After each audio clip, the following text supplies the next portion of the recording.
인류가 살아남기 위해 절대 넘지 말아야 할 선이 있습니다. 바로 이산화탄소 농도 한계선입니다. 이산화탄소 농도가 400ppm을 넘으면 지구 온도가 산업화 이전 대비 2도가 오르게 되고 이에 대한 인간의 심리적 저지선을 의미합니다. 그런데 우리는 2015년 3월 400.83ppm을 기록하며 이미 그 선을 넘었고 지금도 수시로 이산화탄소 농도 한계선을 넘나들고 있습니다. 2019년부터 세계 각국은 기후변화 비상사태 선언문을 발표하고 인류 생존 프로젝트를 가동하고 있습니다. 기후변화를 완화하기 위해 세계과학자연합이 꼽은 긴급 행동 지침 첫 번째는 화석연료를 저탄소 재생에너지로 대체해야 한다는 겁니다. 산업혁명 발생지로 화석연료를 처음 쓰기 시작한 영국에선 어떤 방안을 마련하고 있는지 알아보겠습니다.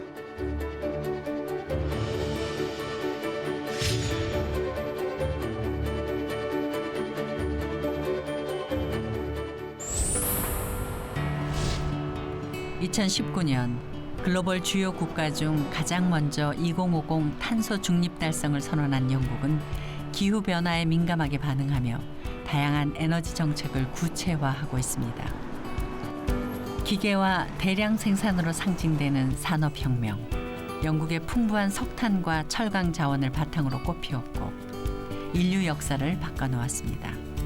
하지만 석탄으로 기계를 돌리고 불꽃을 밝히는 과정에서 온실가스의 주범인 이산화탄소가 발생했고 기후 위기를 불렀습니다. 영국은 또 한 번의 산업혁명을 준비 중입니다. 이번엔 녹색 산업혁명이죠. 영국의 정원으로 불리는 켄트주는 아름다운 풍광과 다양한 역사 유적으로 많은 이들의 사랑을 받는 곳입니다. 그중 한 마을에 있는 작은 기차역. 롬니역엔 관광객의 발길이 끊기지 않는데요. 다른 곳에서는 볼 수 없는 산업혁명의 상징이 있기 때문입니다. 바로 19세기 말까지 산업혁명의 동력이 된 운송수단, 증기기관차를 탑승하는 거죠. 19세기 열차에서 크기만 줄여 복원한 이 기차는 1927년부터 달려왔고 모두를 설레게 했습니다. I've been here before, but it must be 10 years ago. 15-inch gauge steam loco. It's their 90th birthday this weekend, so it should be a very long and interesting go. It's interesting. We have some of these small in Germany in parks and so on, but not on a real train like here. So it's the first time for us. 연료는 19세기와 똑같이 석탄. 연비가 좋지 않기 때문에 기관사는 쉴 새 없이 연료와 물을 채워 넣어야 합니다. 낭만을 싣고 달리는 기관차. Bye now. Bye bye.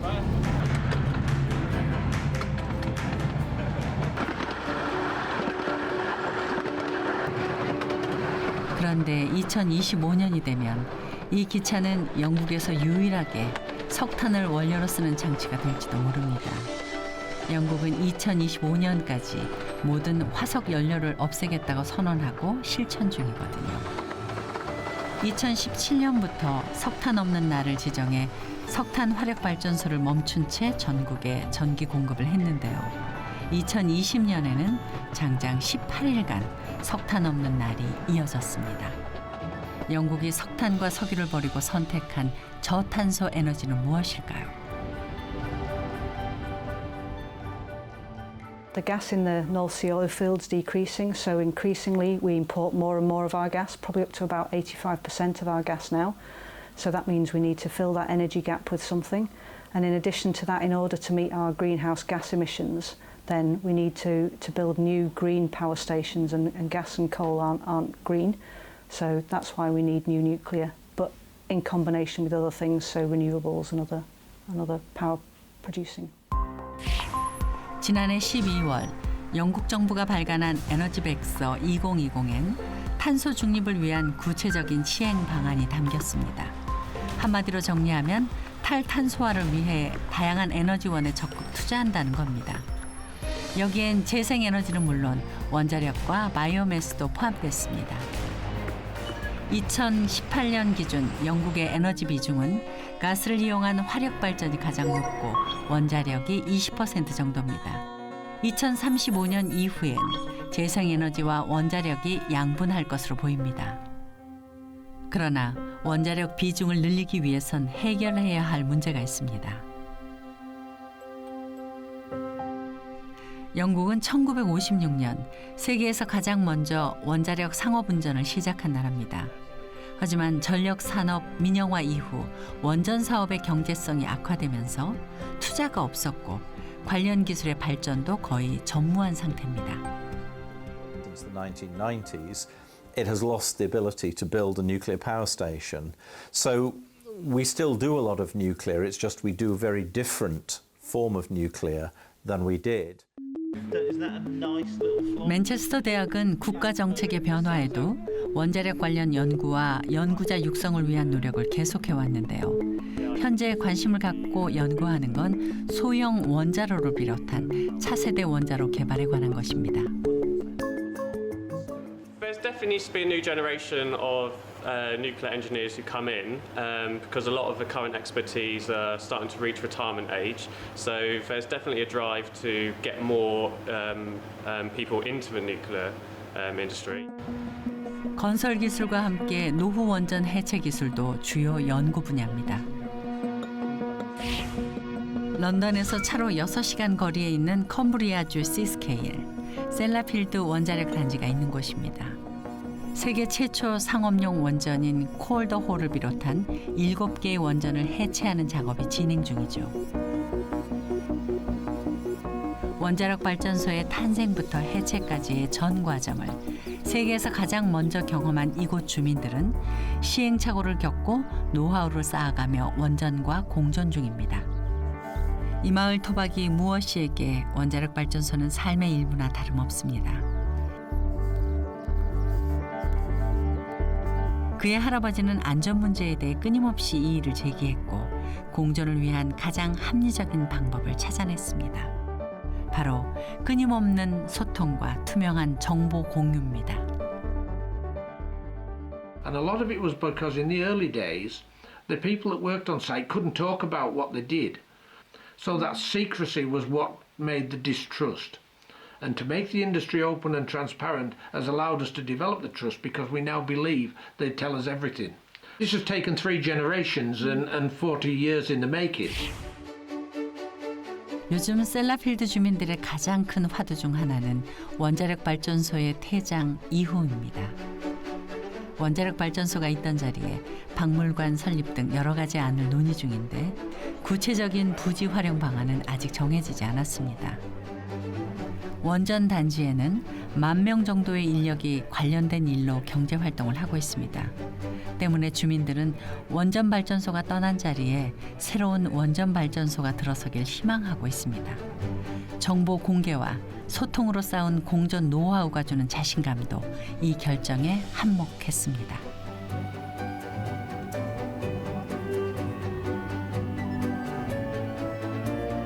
시의회는 물론 시정부 차원에서도 원전을 공부하고 발전소 유치를 위해 노력하고 있죠. And reprocessing now is coming to the end of its life as Sellafield moves into decommissioning.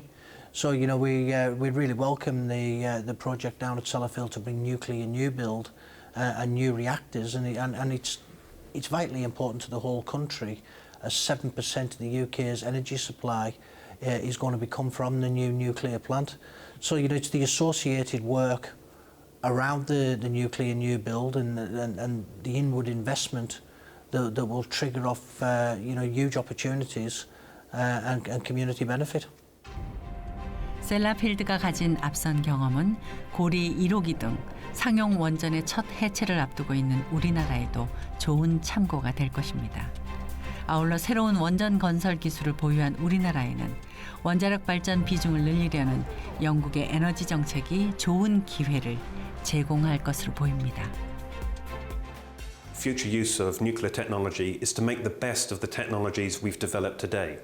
So the latest generation of large-scale nuclear power plants, such as Korea's APR 1400, which are just being built, the first models are being built, or providing heat into industry. These are all different applications which people are researching into today and will probably emerge over the coming decades. 2050 탄소 중립 목표 달성을 위한 저탄소 에너지로 원자력과 함께 영국이 선택한 건 재생에너지입니다.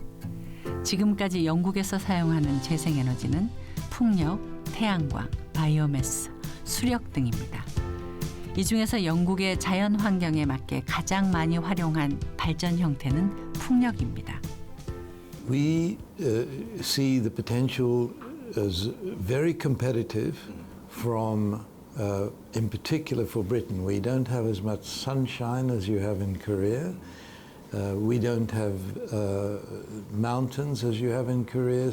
Solar, already we have a significant amount, but really it's offshore wind that is going to be in the future the big competitor for nuclear energy. 영국은 지금 상대적으로 얕은 해수와 북해에서 불어오는 강한 바람을 이점으로 한 해상 풍력을 집중 육성하며 2050 탄소 중립에 다가가고 있습니다. 섬나라 영국은 바닷바람에서 에너지 비전을 찾고 있습니다. 자연의 질서를 파괴할 때는 인간의 힘만으로 가능했지만 보고는 인간의 힘만으로 불가능하다는 걸 깨달은 겁니다. 자연의 도움을 받아 함께 가지 않으면 2050년 탄소 중립은 실현되기 어려울지 모릅니다.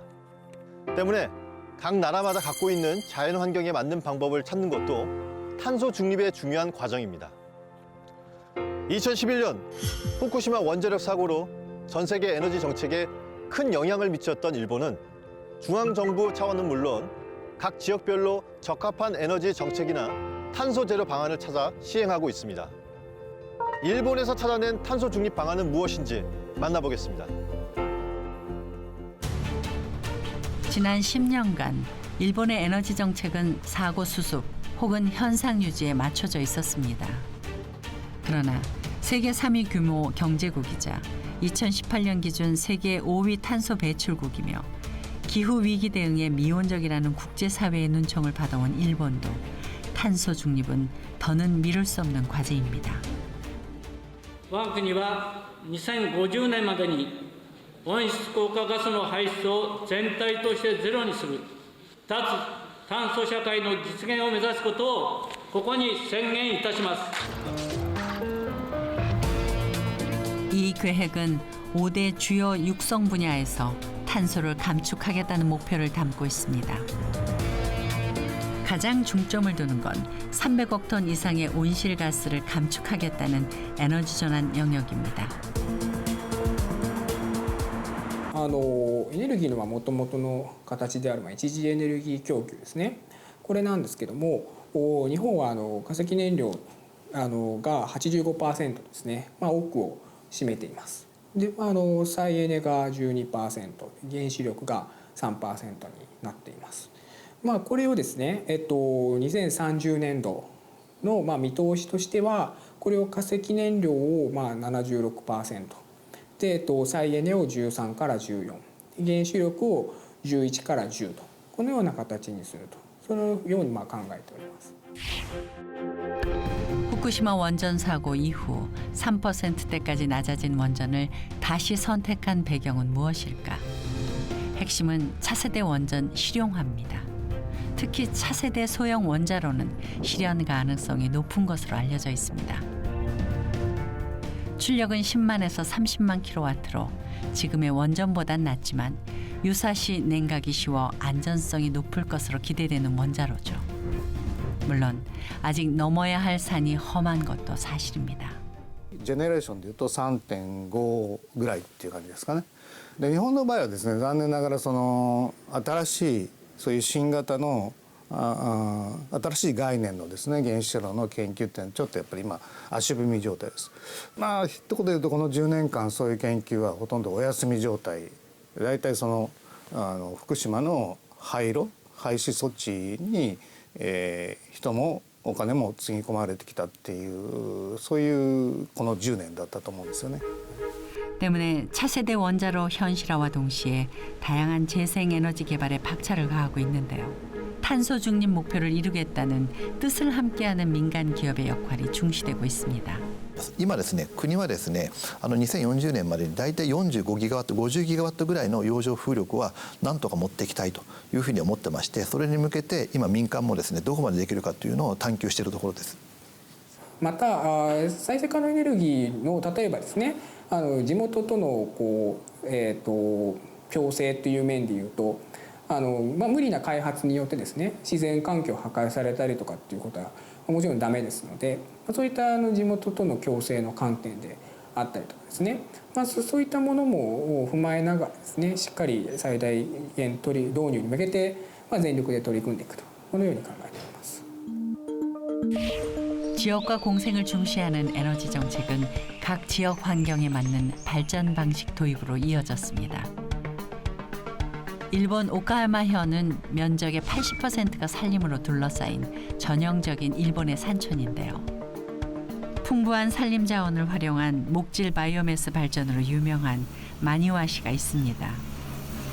벌채 대상은 심은 지 50년 이상 된 노송으로 조상들이 물려준 유산이 후손들의 생계수단이 된 셈입니다. 임업 마을답게 목재 생산부터 가공까지 편리하게 인프라가 구성돼 있습니다. 1923년 문을 연 메이켄 공업. 이곳에서 생산한 목재는 일본 내에서도 최고 품질로 꼽힌다고 합니다. 그러나 목재 수입 자율화와 일본 내 시장 위축으로 위기는 있었습니다. 이를 기회로 만든 건 바로 폐자재와 톱밥 등 나무 찌꺼기들. 그리고 회사 한가운데 있는 발전소입니다. 비용을 들여 처리해야 할 폐기물로 전기를 생산하는 발상의 전환을 한 거죠. 이젠 직원 수 300여 명의 탄탄한 중견 기업입니다. 私どもにとって非常に自分たちが仕事をする過程で出てくる廃棄物や廃棄物になるものをですね、ちゃんと利用して燃料化できて、それが電気に変わると、蒸気がどんどんできるものですから、乾燥も進むというのがスタートです。でこれがだんだん生産量増えてきて、メイケン工業では1998年から2000キロワットの発電を始めるということで、当時2000キロワットも会社で使ってませんでした。 메이켄 공업의 성공은 마니와시를 첨단 에너지 도시로 바꿔놓는 계기가 됐습니다. 이들의 비결을 지역 사회가 공유한 겁니다. 本当にエネルギーってやっぱりできれば地域で作っていこうということで、いっぺんに機運も盛り上がってですね、そこから準備をして、2015年から稼働しているマニワ市を挙げて作ってるといいますか、マニワバイオマス発電所が稼働していると。 これは1万キロワットということで、電力量から言いますとマニワ市の民間で使う家庭用で使ったりする電気は全部賄えるというぐらいな規模になっています。 마니와시 제재소 10곳이 함께 투자해 2015년에 건설한 바이오매스 발전소. だいたい燃料には4種類ほどあります。一つは木の木部のチップ、それから木の皮、それからペレット状になったペレット、それからおがくず、だいたい4種類のものがありますけれども、今ここにあるのはチップです。木の木部のチップです。 모두 화력이 높으면서 이산화탄소 발생이 거의 없는 저탄소 에너지입니다. マニワ市の世帯数が1万7000世帯ですから、だいたいここの発電所で一般世帯2万2000世帯分の電力を賄うことができます。ここのできた電力はだいたい3分の1ぐらいをマニワ市役所であるとか水道下水道の公共施設、それからマニワ市内の小学校中学校に送電しております。 2000년대부터 꾸준히 이런 에너지 정책을 편 마니와시는 일찌감치 에코 도시를 선언했죠. バイオマスとは一般的には繰り返し使える資源のことを指します。無駄なものは減らしていこう、ゴミとかもそうです。木でも使わないものは使えるようにっていう意識の醸成というのが、市民全体に行き渡っているかと思います。 지역 발전소에서 생산되는 전기는 공공시설에도 적극 활용되는데요. 친환경 에너지에 대한 시민들의 만족도도 높습니다. 特に冬はだけプールの温度を上げてそれを続けておくのはとてもエネルギーがいることなので、環境を守るという観点でもブーストペレットを使ってされているということで、自分の気持ちもいいです。エネルギーを無駄にしていないところでやっているということがいいと思います。 지역 도서관에서 쓰는 연료도 목재 펠렛. 난방은 물론 여름철 냉방에도 활용합니다.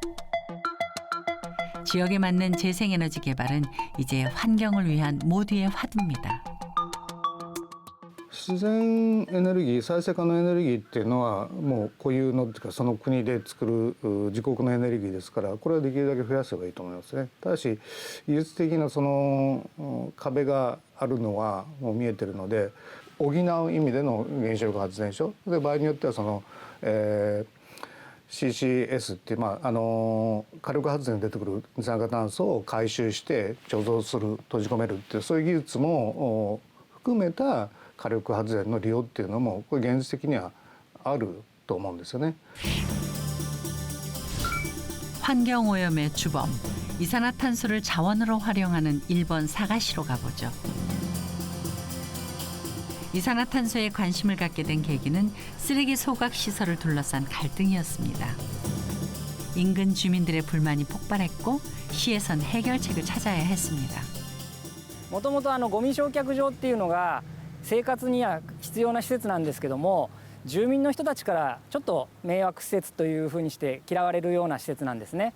そこをうまく、いい方向に喜ばれる施設に変えていこうっていうふうな取り組みで、この二酸化炭素を回収してます。 주거 공간에서 그리 멀지 않은 곳에 위치한 사가시 청소 공장. 사가 시민 23만 명이 배출하는 쓰레기가 모이는 곳입니다. 여느 도시의 쓰레기 처리 시스템과 다를 바 없죠. 그런데 여기서부터 다릅니다. 二酸化炭素は、佐賀市の清掃工場の煙突の手前から分岐いたしまして、パイプを通ってこちらの二酸化炭素の分離回収施設の方に向かいます。こちらの方で二酸化炭素を回収いたしまして、奥の方に2トンのタンクがございます。その2トンのタンクから、各企業さんの方に、二酸化炭素を供給することになります。 청소 공장과 기업들은 파이프로 직접 연결돼 있고 기업들은 필요한 만큼 구입해 갑니다. 그렇다면 이산화탄소는 어디에 쓰이는 걸까요? あちらに見える清掃工場の方からゴミ処理の過程で、抽出された二酸化炭素をパイプラインでこちらのタンクの方に一旦溜めておいて、この二酸化炭素を使って弊社の培養プールの方に供給して、微細藻類の培養を行っております。 이렇게 배양된 미세조류는 기능성 화장품의 원료가 됩니다. 이산화탄소로 인해 전에 할 수 없었던 다양한 시도가 이루어지고 있다고 합니다. ここは市が運営している清掃工場から直接パイプをこちらに引いています。はい。で CO2 をそこのパイプを流していて、でここでCO2 の量を調整しています。 でここからまたハウス内に CO2 を流して、バジルの生産に役立てている仕組みです。 식물을 성장시키는 데 필요한 세 요소, 물, 태양, 이산화탄소 중 물과 이산화탄소를 조절할 수 있어 계획 농업이 가능해지니까 일정하게 생산량을 유지할 수 있죠. 日射量の多いお昼前後に二酸化炭素を放出して植物の成長促進のメリットがあります。 품질과 생산량이 일정하기 때문에 한 번 구입한 이들은 단골이 되곤 합니다. 피자 트럭을 운영하는 켄 씨도 그 단골 중 한 명입니다. 같은 지역에서 나니 신선한 건 기본. こちらグリーンラボ今日取れたてのバジルです。どうぞ。いいですね。炙りもいいし。はい。ありがとうございます。いつもいいバジルありがとうございます。 무엇보다 친환경 시스템을 활용해 지역 경제를 바치고 있다는 시민으로서의 자부심이 높습니다.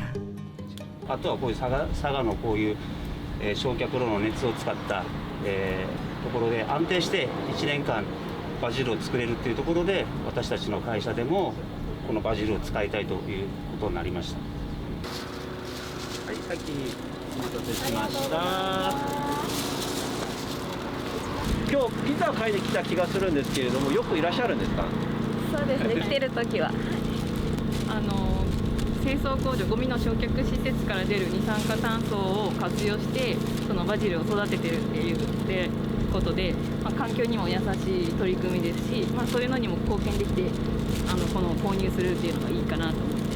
プールとかの余熱を使って温めようよっていう風な取り組み、いろんなことを考えて、本当に生活から出るものを全て、丸ごと資源循環することで無理なく自然な形でみんなが参加できる、サーキュラーエコノミーという、循環経済というですね、環境だけじゃなくって経済も一緒に回っていくっていう仕組みを作っていくっていうのが私たちの、考え方になってます。 인구 1,400만 명이 모여 사는 메가시티 도쿄. 지방정부 차원에서 탄소 중립을 위한 다양한 정책을 시행해 왔는데요. 시내 이산화탄소 발생의 가장 큰 원인 중에 하나인 내연기관 운송수단을 교체하는 것도 공을 들이고 있는 부분입니다. 요즘 눈에 띄는 수소버스도 그 일환이죠. 현재 도쿄에서는 70대가 운영되고 있는데 도쿄도청 교통국은 향후 100대까지 늘리겠다고 발표했습니다. 수소버스는 탄소 발생이 없다는 환경적인 장점 외에도 소음과 흔들림이 없어 시민들의 반응이 좋습니다. 일본의 2050년 수소 전기차 목표는 55%. 현재 0.7%에 불과해 갈 길이 멀지만 전망이 어둡진 않습니다. こちらはですね、岩谷水素ステーション東京有明という、水素ステーションの、ものとなっています。で、2050年の、脱炭素と、二酸化炭素の排出ゼロに向けて水素ステーションをどんどん運営していって、二酸化炭素をどんどん量を減らすような取り組みを、弊社でも行っております。 정부나 기업뿐 아니라 국민들도 탄소 중립에 관심을 보이고 있습니다.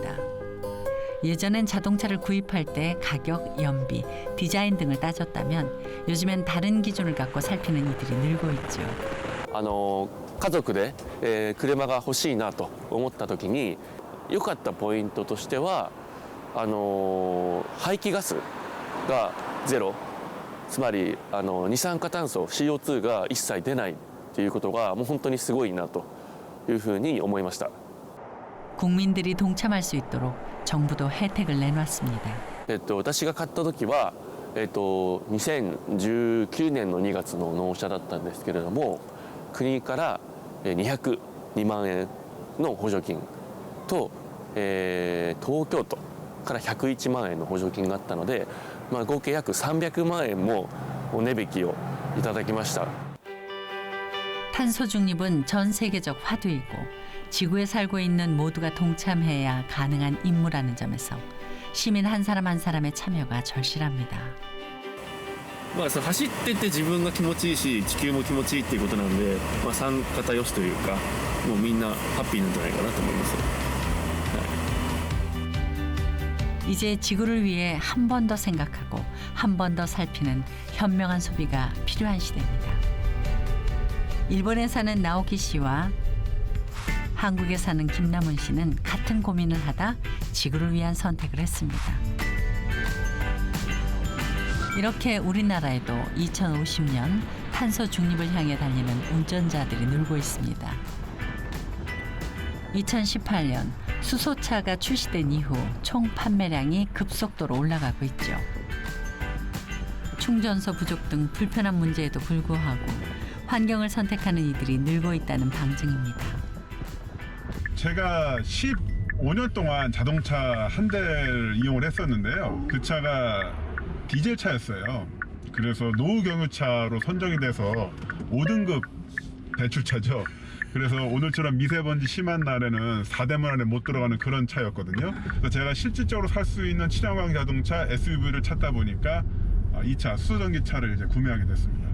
국가 보조금도 있고 지자체 보조금도 있는데요. 그거를 다 하면은 차량 원래 판매 가격이 7천만 원대인데 4천만 원대에서 이제 구매가 가능하고요. 수소 전기차는 이렇게 달리기만 해도 공기 정화 기능이 있어 대기 환경이 개선되는 친환경 차입니다. 엔진이 없으니 소음도 없고 진동도 없죠. 5분 충전으로 주행거리가 609km에 달하니 성능도 좋고 수소 가격도 합리적인 편이죠. 물론 불편한 점도 있습니다. 전국에 수소 충전소가 30곳밖에 없다는 것. 정부에서는 2022년까지 310곳으로 늘린다는 발표도 했지만 아직은 속도가 더딘 편입니다. 그러나 바로 지금 나부터 지구를 위한 움직임에 동참한다는 생각으로 환경 우선 소비를 하는 이들이 있으니 곧 성과가 나타나지 않을까요? 제가 이전에 타던 그 디젤차 같은 경우는 배기가스가 굉장히 심했었거든요. 하지만 제가 타는 이 수소전기차 같은 경우는 기본적으로 배기가스가 아예 안 나오는 자동차이기 때문에 환경에 도움도 되고요. 직접 이 수소전기차를 탐으로써 탄소 중립, 수소 경제를 만드는 데 일조를 한다, 이런 자부심도 있습니다. 온실가스가 주로 배출되는 거는 이제 한 85% 정도가 에너지 사용에서 비롯이 되고, 교통수단 같은 경우도 일반 자가용 같은 경우에는 휘발유나 디젤이 그 온실가스를 내뿜는 것이기 때문에 그걸 전기차나 수소차로 바꾸는 것이 온실가스를 줄일 수 있는 그런 대표적인 사례가 될 수 있습니다. 우리 한 사람 한 사람의 노력이 더해져 이루어질 2050 탄소 중립. 목표를 향해 시원하게 달려보죠. 여러분, 보이시나요? 서울에서 하늘과 가장 가깝게 만나는 공원, 하늘공원입니다. 그런데 그거 아세요? 제가 지금 쓰레기 더미 위에 서 있다는 겁니다. 여기는 원래 난지도의 제2 매립지였고 15년간 쌓인 쓰레기가 9,200만 톤이나 있었습니다. 지금의 풍광을 보면 전혀 상상도 못할 과거입니다. 우리나라는 서구 선진국에 비해 산업화가 늦었고 초고도 성장 과정에서 환경은 주요 관심사가 아니었습니다. 2018년 기준 탄소 배출량이 세계 7위라는 불명예를 안기도 했습니다. 그러나 그만큼 더 큰 노력을 기울여 방법을 찾아가고 있고 속속 성과를 보이고 있습니다. 무한대의 청정에너지원으로 꼽히며 2050 탄소 중립으로 가는 길에 가장 주목받는 전원이 해상풍력입니다. 최근 풍력 발전은 육지를 벗어나 바다 한가운데로 나가고 있고 크기도 거대해지고 있습니다.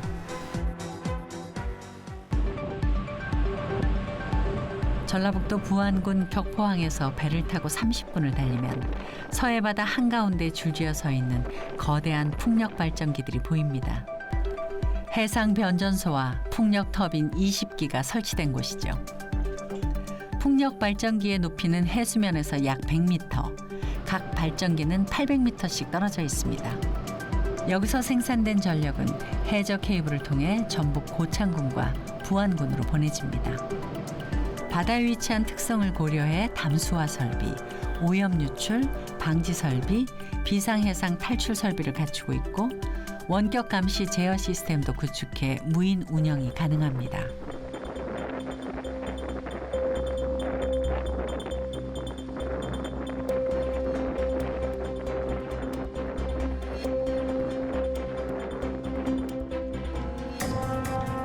발전기 밖으로 나가 바다 아래서 올려다본 날개는 실로 웅장하다는 말이 절로 나올 정도의 규모를 자랑합니다.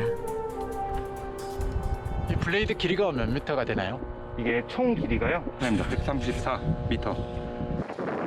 이 한 기당 3메가와트 정도 되는 거고요. 지금 요 사이트에는 약 20기, 해갖고 60메가와트 정도. 그게 약 3만 가구 정도 이제 수용이 가능한 전력을 생산할 수 있는 시스템이 갖춰져 있습니다. 서남 해상풍력 발전단지에서는 연간 약 155기가와트 아워 정도를 발전할 수 있고, 이는 고창 부안 지역의 약 15%, 5만 가구가 사용할 수 있는 전력량입니다.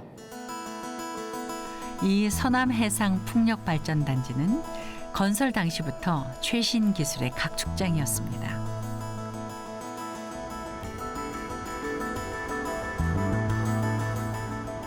각 발전기에서 생산한 전기를 모으기 위해 연결된 해상 케이블도 실험적으로 설치됐습니다.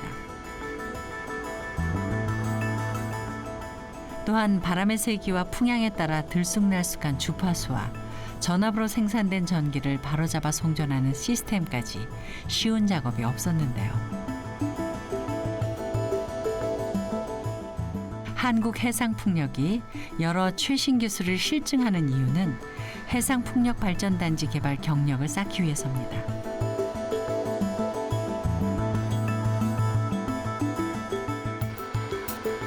이렇게 쌓아올린 해상풍력 기술 노하우는 환경 위기와 경제 위기를 동시에 극복하고 탄소 중립 달성이라는 전 지구적 목표를 앞당기는 데 기여하게 될 것입니다.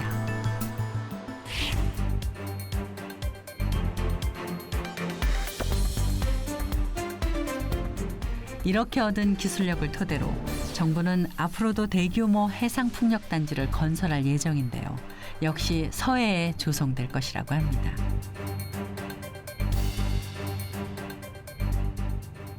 우리나라는 이제 삼면이 바다고 특히 이제 해상풍력 관련돼서 좀 좋은 조건을 가지고 있는데요. 특히 이제 서해안 쪽에 해상풍력 단지가 조성되는 이유가 다른 남해안이나 이제 동해안보다도 약간 이제 평균 풍속은 좀 낮은 반면에 해수면이 일정하게 좀 낮게 유지가 됩니다. 그러다 보니까 공사하기 좀 용이하고요. 네, 그런 좀 장점이 있어서 주로 이제 서해안 쪽에 좀 많이 들어오는 것 같습니다. 현재 풍력 발전 기술은 꾸준히 지금 계속 진보되고 있고 특히 이제 신소재 개발, 최신 설계 그리고 친환경 공법 등을 계속 내놓고 있는 상황이고 이러한 어떤 영향으로 인해서 풍력 발전기 설치 가능 면적이 계속 확대될 전망이고 경제성도 향상될 전망입니다. 이렇게 된다면 2030년까지는 아마 풍력 발전이 신재생 에너지 중에서 약 30% 정도에 도달할 것으로 예상이 됩니다.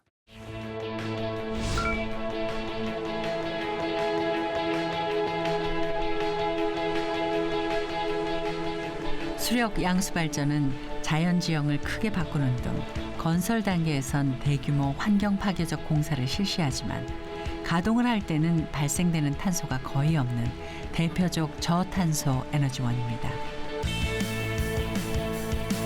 탄소 중립 목표 달성을 위해 잘 활용해야 할 전력 생산 방식이죠.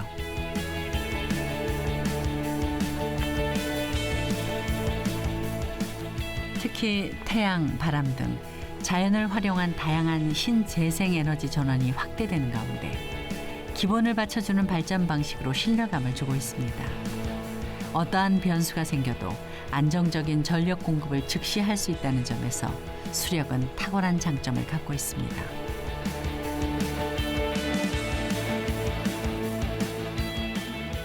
저희 수력은 지금 전체 우리 국내 발전 설비의 설비 용량 기준으로 하면 한 5% 정도가 수력량수가 차지하고 있고요. 저희가 발전 양으로 따지면 1% 정도의 미비한 양을 차지하고는 있지만 전력을 즉각적으로 공급해 줄 수 있는 피크 부하를 담당하고 있고요. 그다음에 양수발전소 같은 경우에는 에너지 저장 장치의 역할도 하고 있고 혹시라도 광역 정전이나 이렇게 정전이 났을 때 기동 전력을 할 수 있는 시송전 발전소의 역할도 하고 있으며 그다음에 주파수를 저희가 조정하는 그런 역할까지도 하고 있습니다. 청평 수력 양수발전소는 북한강 본류와 홍천강에서 유입량을 발전에 이용하는 발전소로 한강 수계 수력 발전소 중 최대 규모를 자랑합니다.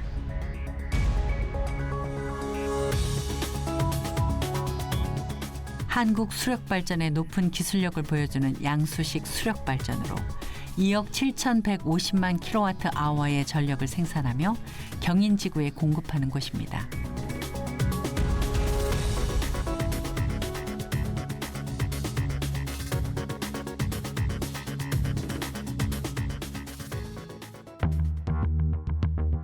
양수식 발전은 전력 사용이 필요 없는 밤에 잉여 전기를 이용해 하부댐의 물을 상부댐으로 옮겼다가 전력이 필요할 때 방류해 신속히 전기를 생산하는 방식이죠. 저희가 물을 이용을 해가지고 공급을 해서 발전을 하고 있기 때문에 CO2 발생은 거의 없다고 보시면 되고요. 신재생은 이제 양들이 굉장히 작다 보니까 그 양들이 부하 출력이 굉장히 변동성이 심합니다. 지금 대용량으로 잡아줄 수 있는 거는 양수발전소밖에는 지금 현재는 없습니다. 그래서 저희가 그 역할을 굉장히 충실히 하고 있습니다. 현재 우리는 대대적인 에너지 전환 정책을 펼치는 중입니다. 에너지 생산 방식 다변화 측면에서도 수력 양수는 중요한 위치를 차지하고 있죠. 그리고 큰 장점이 있습니다. 경제적인 장점은 현재 물을 사용하기 때문에 연료가 따로 들어가지가 않고 그다음에 한번 건설이 되면 장기간 운전이 되기 때문에 신재생 에너지 사업 중에는 가장 경제성이 높은 에너지입니다. 2017년 기준 한국의 에너지 발전 비율은 화력 66.8%, 원자력은 26.8%, 신재생 에너지가 5.6%를 차지합니다. 탄소 발생 주범인 화력 발전은 당장 감축해야 할 에너지라 봤을 때 탄소 중립을 위한 원자력의 역할이 클 것은 자명한 일이죠. 신한울 1기에선 대한민국 원전 기술의 집약체로 불리는 신형가압 경수형 원자로 일명 APR 1400이 가동되기 때문입니다. 예, 이름에서 알 수 있듯이 APR 1400은 1400메가와트의 전력을 생산하여 한국 표준형 원전의 1000메가와트이보다 400메가와트의 전력을 더 생산할 수 있습니다. 그리고 운영 중인 한국 표준형 원전도 안전하지만 APR 1400은 안전성 향상을 위해 보다 적극적이고 다양한 안전 설계 개념을 도입하였습니다. 사고 시 원자로에 냉각수를 제공할 수 있는 공급원을 경락 건물 외부에서 내부로 이동한 것입니다. 이에 따라 사고 시 원자로를 냉각할 수 있는 수단을 지속적으로 제공합니다. 또한 비상시 원자로 냉각수 공급 방법을 기존의 배관 주입 방식에서 원자로에 직접 주입하는 방식으로 개선하여 배관이 절단되는 경우에도 원자로를 안전하게 냉각할 수 있습니다. 이러한 기술력을 인정받아 2009년 아랍에미레이트에 4기를 수출했습니다. 저희들이 2009년도에 UAE 원전을 땄을 때 세계가 깜짝 놀랐거든요. 그러니까 저희들이 사실 경쟁자도 안 된다고 생각했는데 저희들이 원전을 수주했을 때 세계가 깜짝 놀랐고 저희 같은 경우에는 이제 목표한 공기 예산을 맞추면서 지금 가고 있기 때문에 굉장히 세계가 놀라고 있습니다. 그것은 저희들이 최근까지 국내에서 계속 이제 그 건설을 했고 그 과정에서 저희들이 이제 팀 코리아라고 부르는데 국내에 있는 설계, 시공, 저희들이 운영 그리고 뭐 시운전 그 이후 단계까지 다 국내에서 일관해서 저희들이 다 진행하고 있기 때문에 저희들이 경쟁력이 있다고 생각합니다. 2050 탄소 중립 목표를 달성하기 위해 현재 인류가 가진 기술력 중에서 안정적인 저탄소 에너지인 원자력 발전과 다양한 재생에너지들이 상호 보완적인 역할을 담당해야 할 것입니다. 정부의 탄소 중립 2050 계획 달성을 위해 신재생 에너지의 비율이 늘어날수록 국가 전력 계통의 변동성이 커지기 때문에 이를 안정적으로 뒷받침해줄 기저전력 공급원이 필요하며 원자력이 그 역할을 수행합니다. 지금 그 탄소 중립은 뭐 아시는 것처럼 전 세계 좀 이제 국가들이 가지고 있는 좀 뭐 화두라고 할 수가 있고요. 그렇기 때문에 지금 이제 새로운 지금 이제 그 탄소 제로화 시대에 새로운 대안 중에 하나로 이제 원자력이 저희들 뜨고 있다고 생각하고 있고요. 거기서 저희들이 이제 경쟁력을 가지고 있기 때문에 세계 시장에 활발하게 지금 진출하려고 노력하고 있습니다.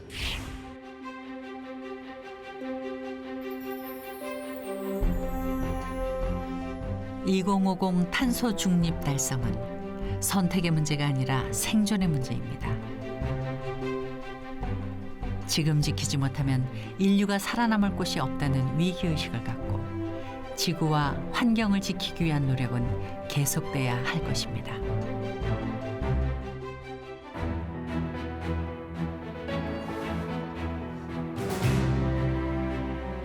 인류는 지금까지 미래의 후손들이 사용할 지구 자원까지 미리 당겨서 쓰고 보관시켜 왔습니다. 인간이 더 편안하고 윤택하게 살기 위해 욕심을 부리다 지구를 인간이 살 수 없는 땅으로 만들어버린 것이죠. 이제 지구, 후손, 자연의 빚을 갚아야 할 때입니다.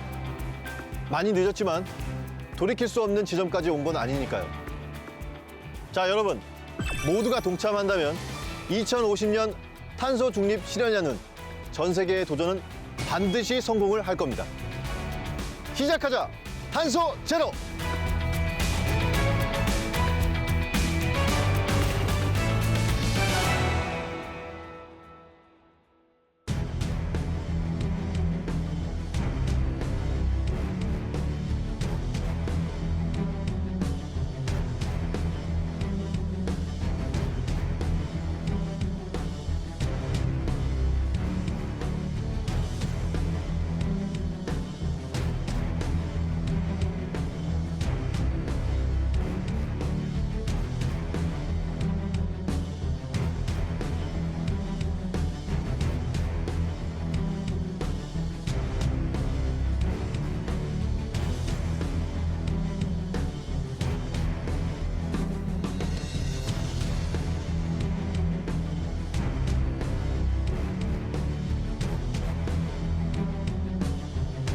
炭素ゼロ。